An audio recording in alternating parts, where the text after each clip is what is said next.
Assalamualaikum warahmatullahi wabarakatuh. Perkenalkan, nama saya Mukminah.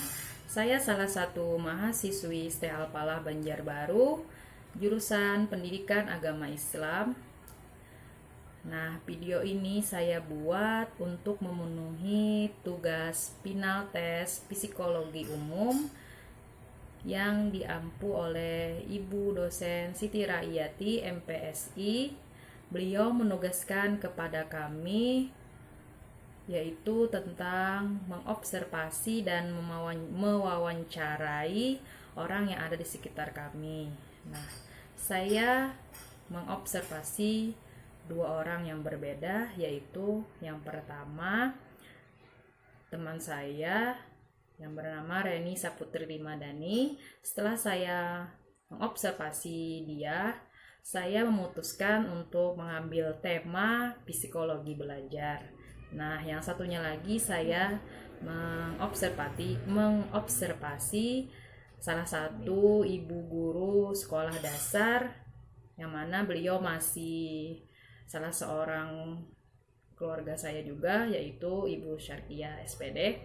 Yang dari observasi itu saya mengambil sebuah tema yang berjudul motivasi. Baiklah, saya mulai saja ingin menjelaskan dan memaparkan kembali hasil dari wawancara saya terhadap teman saya yang bernama Reni tadi.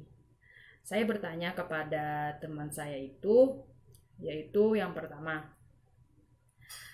pada masa pandemi ini, apakah pembelajaran yang dilakukan secara online itu mempunyai kendala? Nah, lalu dia jawab, ada mempunyai kendala dan juga kesulitan dalam pembelajaran secara online itu. Kata dia diantaranya seperti seringnya sinyal yang kurang memenuhi kondisi kita, kata dia. Nah, yang kedua, kata dia kurang pahamnya terhadap materi yang diberikan oleh guru ketika secara online ini pembelajaran. Karena sudah terbiasa, kata dia, waktu pembelajaran secara tatap muka atau secara offline itu biasanya seorang guru itu sebelum memulai materi pembelajaran, guru itu menjelaskan secara detail terlebih dahulu materi apa saja yang akan dibahas. Baru para siswa memulai membaca buku dan juga menguasai pembelajaran dan bisa menjawab pertanyaan dan juga tugas yang diberikan oleh guru tadi. Nah, terus kata dia, kesulitan selanjutnya yaitu tidak adanya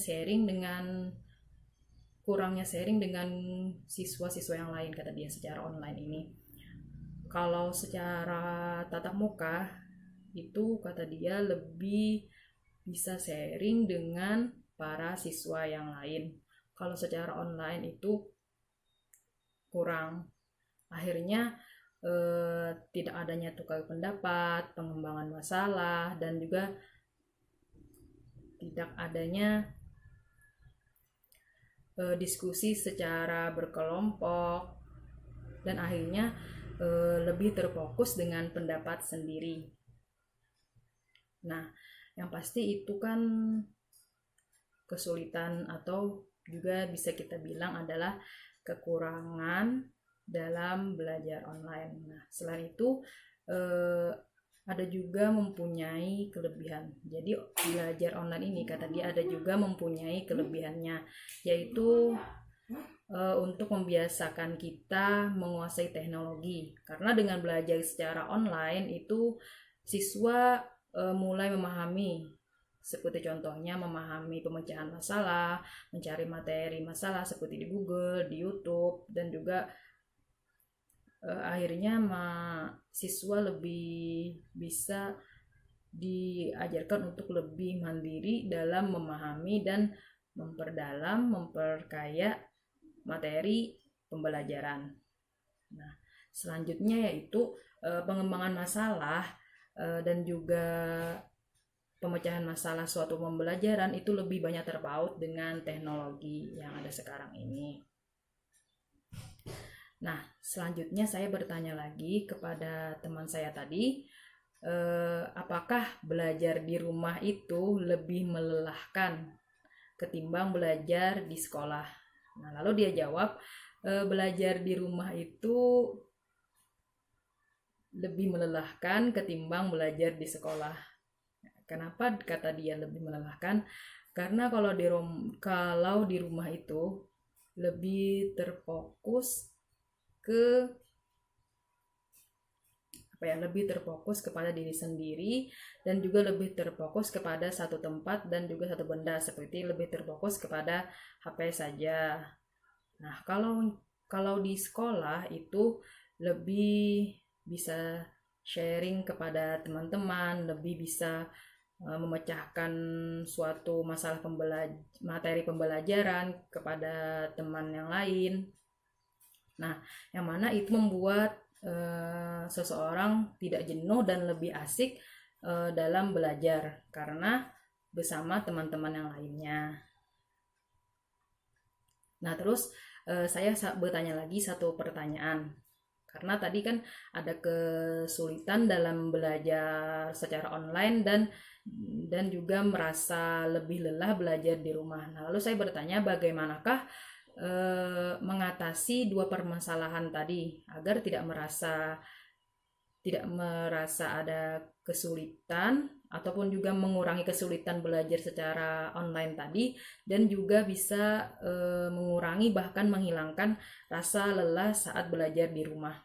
Nah, lalu teman saya tadi menjawab, menurut dia di antara cara agar mengurangi atau menghilangkan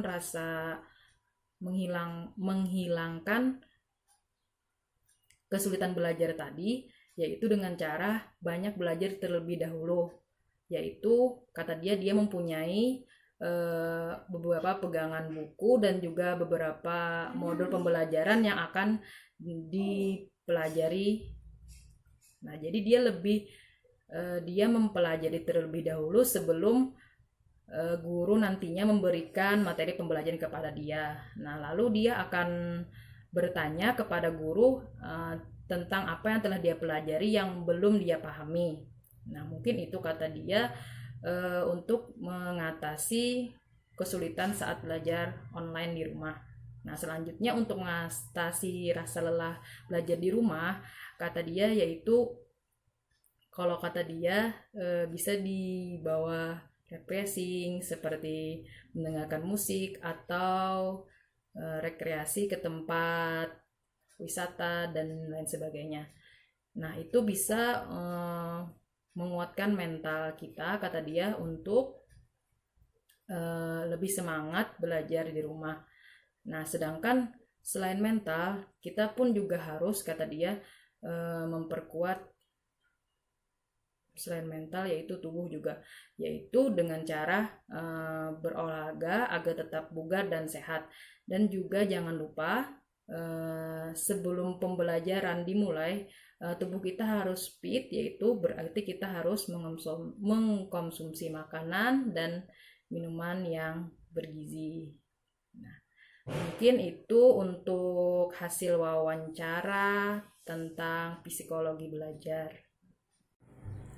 Baiklah, sebelum saya lebih lanjut lagi memaparkan dan menjelaskan untuk masalah tema selanjutnya, saya ingin menjelaskan kembali bahwa saya mengobservasi dan mewawancara dua orang yang berbeda ini, tapi di tempat yang sama, yaitu saya berkunjung ke rumah keluarga saya, yang mana teman saya dan ibu guru yang mengajar di sekolah dasar tadi itu di rumah yang sama. Jadi saya ke tempat mereka berdua, lalu saya mengobservasi mereka, lalu saya mewawancarai mereka berdua.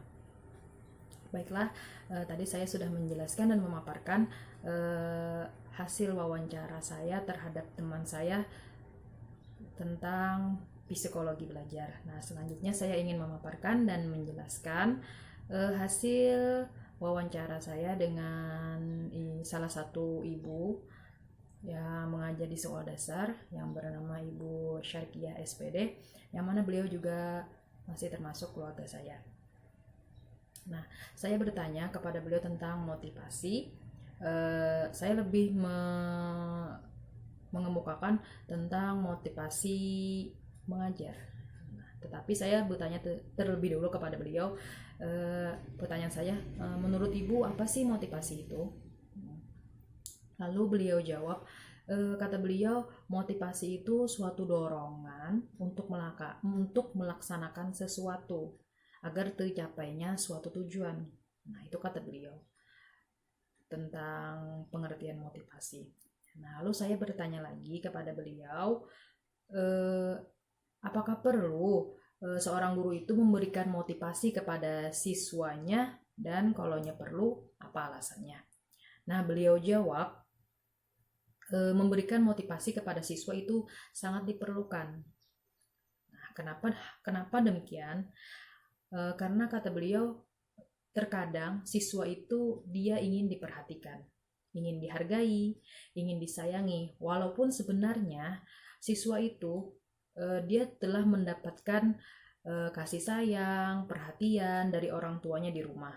Tetapi hal demikian pastinya berbeda dengan perhatian dan kasih sayang dari seorang guru. Maka perlulah seorang guru itu memberikan motivasi kepada siswanya. Nah, dan terkadang juga cara motivasi orang tua terhadap anaknya itu agak berbeda dengan seorang guru di sekolah. Nah, itulah menjadi alasan mengapa seorang guru perlu memberikan motivasi kepada siswanya. Nah, dan juga kenapa jadi diberikan motivasi terhadap siswa, itu untuk meningkatkan keinginannya untuk bisa berjalan lurus sesuai tujuannya atau sesuai dengan apa yang diinginkan siswa tadi. Nah, lalu saya bertanya lagi kepada beliau, bagaimana sih cara seorang guru memberikan motivasi kepada siswa yang hasil belajarnya mulai menurun? Nah, lalu Ibu Syarkiah SPD tadi, beliau menjawab, kata beliau, sebagai seorang guru yang ingin memberikan motivasi kepada para siswanya yang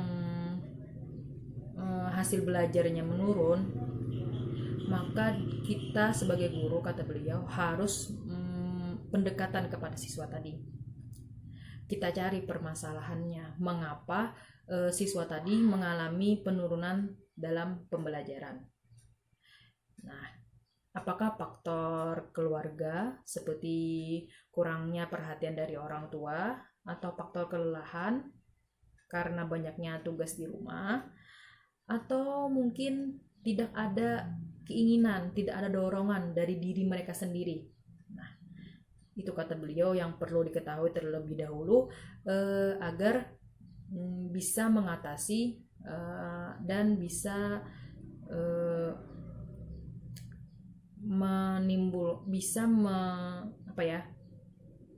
bisa memberikan motivasi yang sesuai dengan keadaan siswa tadi. Jadi kita harus mengetahui dulu faktor apa-apa saja yang menyebabkan hasil belajarnya menurun.